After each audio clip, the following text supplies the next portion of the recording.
Thưa thầy kính yêu, thầy đã nói rằng nếu thay đổi cái bên ngoài bản thân, cái bên trong con người bạn sẽ vẫn giữ nguyên không đổi, sẽ không được chuyển hóa. Vậy chẳng lẽ thực phẩm phù hợp, lao động hợp lý, ngủ tốt, có hoạt động và hành vi đúng đắn không phải là những yếu tố quan trọng đối với sự chuyển hóa nội tâm hay sao? Bỏ qua hoàn toàn việc thay đổi cái bên ngoài có phải là một sai lầm không? Cái bên ngoài không thể thay đổi cái bên trong, nhưng cái bên ngoài có thể hỗ trợ hoặc có thể cản trở cái bên trong. Cái bên ngoài tạo ra một hoàn cảnh để cái bên trong có thể bùng nổ dễ dàng hơn, sự chuyển hóa tâm thức có thể diễn ra dễ dàng hơn. Vấn đề cần nhớ là sự biến đổi bên ngoài không phải là sự biến đổi bên trong. Ngay cả nếu bạn đã thực hiện mọi thứ và hoàn cảnh có sẵn, thì cái bên trong cũng sẽ không bùng nổ. Trạng thái đi sâu vào thiền cũng sẽ không xảy ra. Hoàn cảnh là cần thiết, nó hữu ích, nhưng nó không phải là sự biến đổi. Cái bên ngoài là một hiện tượng rộng lớn. Bạn có thể tiếp tục thay đổi trong nhiều kiếp và bạn sẽ không bao giờ thỏa mãn.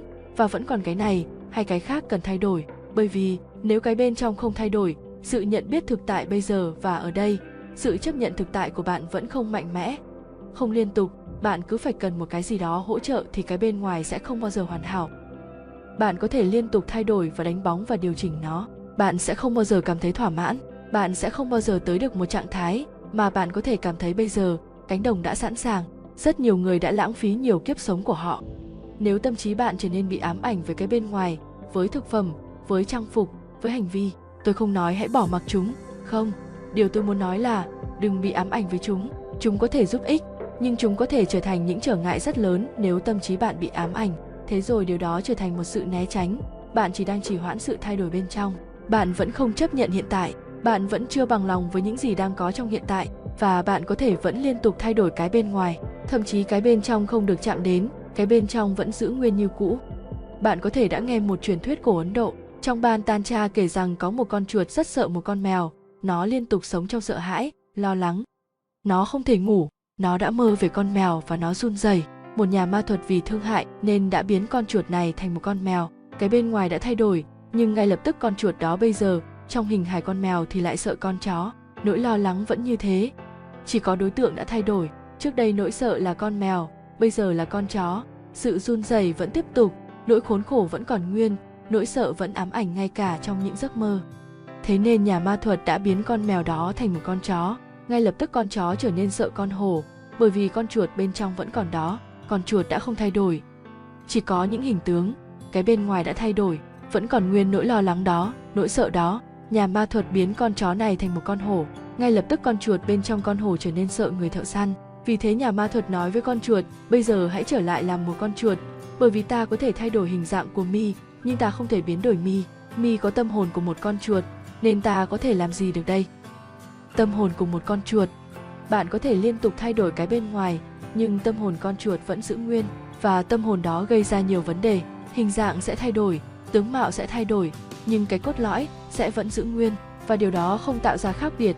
Dù bạn sợ con mèo, hay sợ con chó, hay sợ con hổ, vấn đề không phải là bạn sợ cái gì. Vấn đề là bạn sợ, bạn vẫn luôn để tâm trí mình điều hành. Sự nhấn mạnh của tôi là bạn phải luôn nhận biết rằng nỗ lực bên ngoài của bạn không nên trở thành sự thay thế cho sự chuyển hóa bên trong.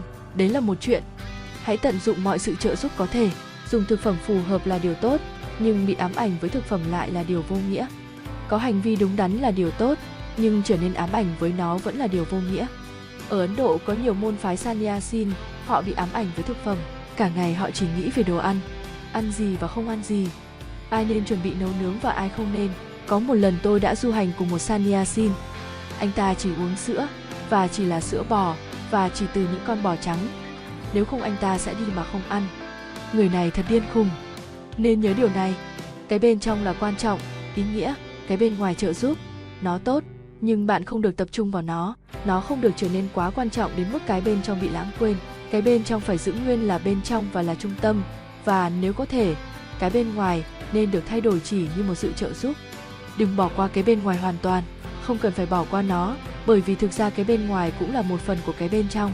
Đó không phải là một cái gì đó đối lập với cái bên trong, đó không phải là một cái gì đó mâu thuẫn với nó, đó không phải là một cái gì đó bị áp đặt lên bạn. Nó là chính bạn. Nhưng cái bên trong là trung tâm, ý thức nhận biết của bạn, sự chứng kiến hiện tại của bạn là trung tâm và cái bên ngoài là ngoại vi. Thế nên chỉ chú ý đến ngoại vi, chu vi, đường biên trong một mức độ cần thiết. bởi đường biên không phải là ngôi nhà, cho nên hãy quan tâm đến nó, nhưng đừng bị ám ảnh bởi nó. Quan tâm tới những cái bên ngoài là hoạt động của tâm trí. Nếu chúng ta hướng sự chú ý vào bên trong và ý thức nhận biết, thì tâm trí sẽ trở nên suy yếu. Bởi vậy mà tâm trí của chúng ta luôn cố tìm cách né tránh. Nếu bạn có thể trở nên bận tâm với thực phẩm, tình dục, quần áo, cơ thể, thì tâm trí bạn sẽ thoải mái. Bởi vì bây giờ bạn sẽ không đi vào bên trong.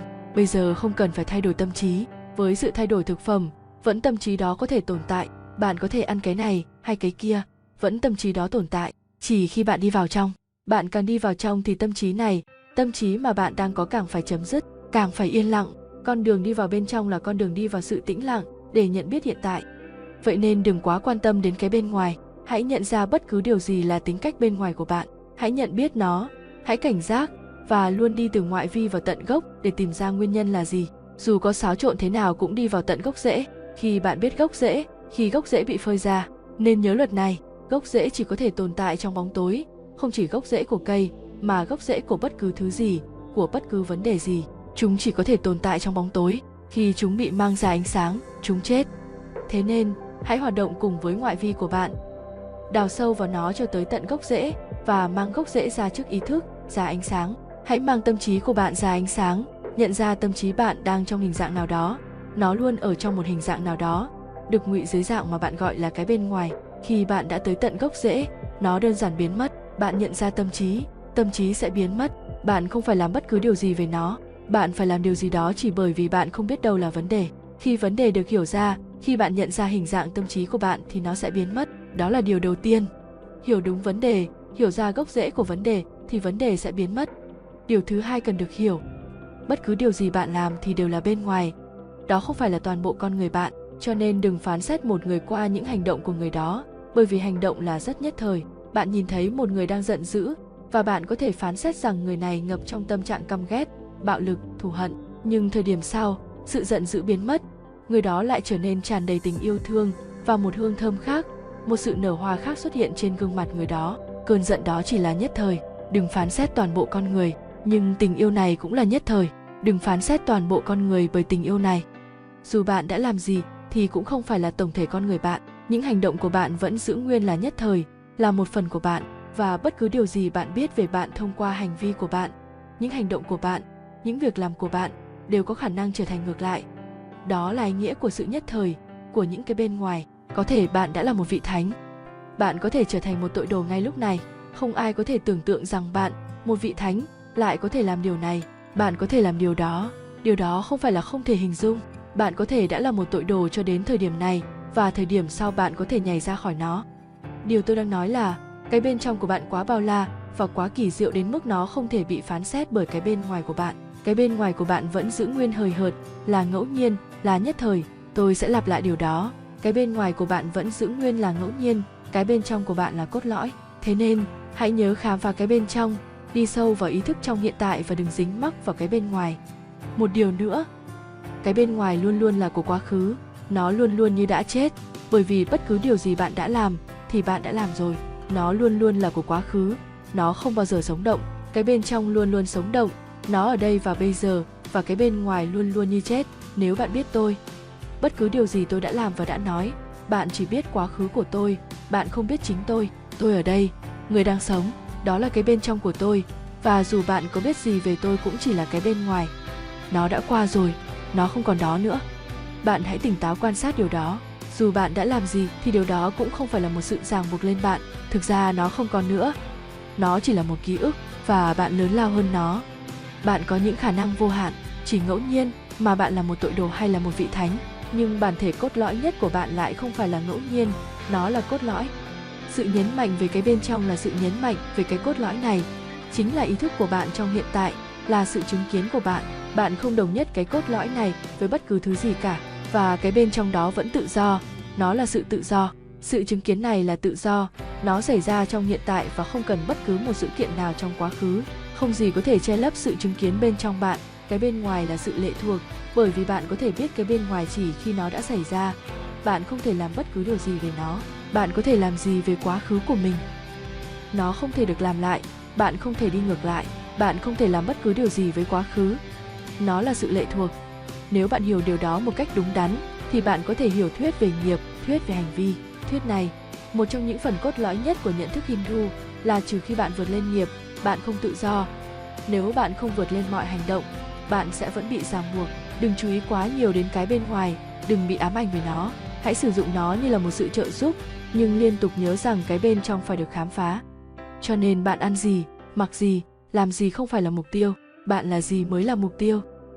Ý thức tỉnh táo của bạn, sự chứng kiến của bạn trong hiện tại mới là mục tiêu. Kênh Minh Triết Nguyên Thủy rất mong các bạn để lại những bình luận để chúng tôi và những khán giả khác có thêm những góc nhìn mới, giúp chúng ta có cơ hội tương tác kết nối và thấu hiểu nhau nhiều hơn. Cảm ơn bạn đã xem hết video. Nếu thấy thú vị mong các bạn like, chia sẻ và đăng ký kênh để đón xem những video mới hấp dẫn. Xin chào và hẹn gặp lại các bạn.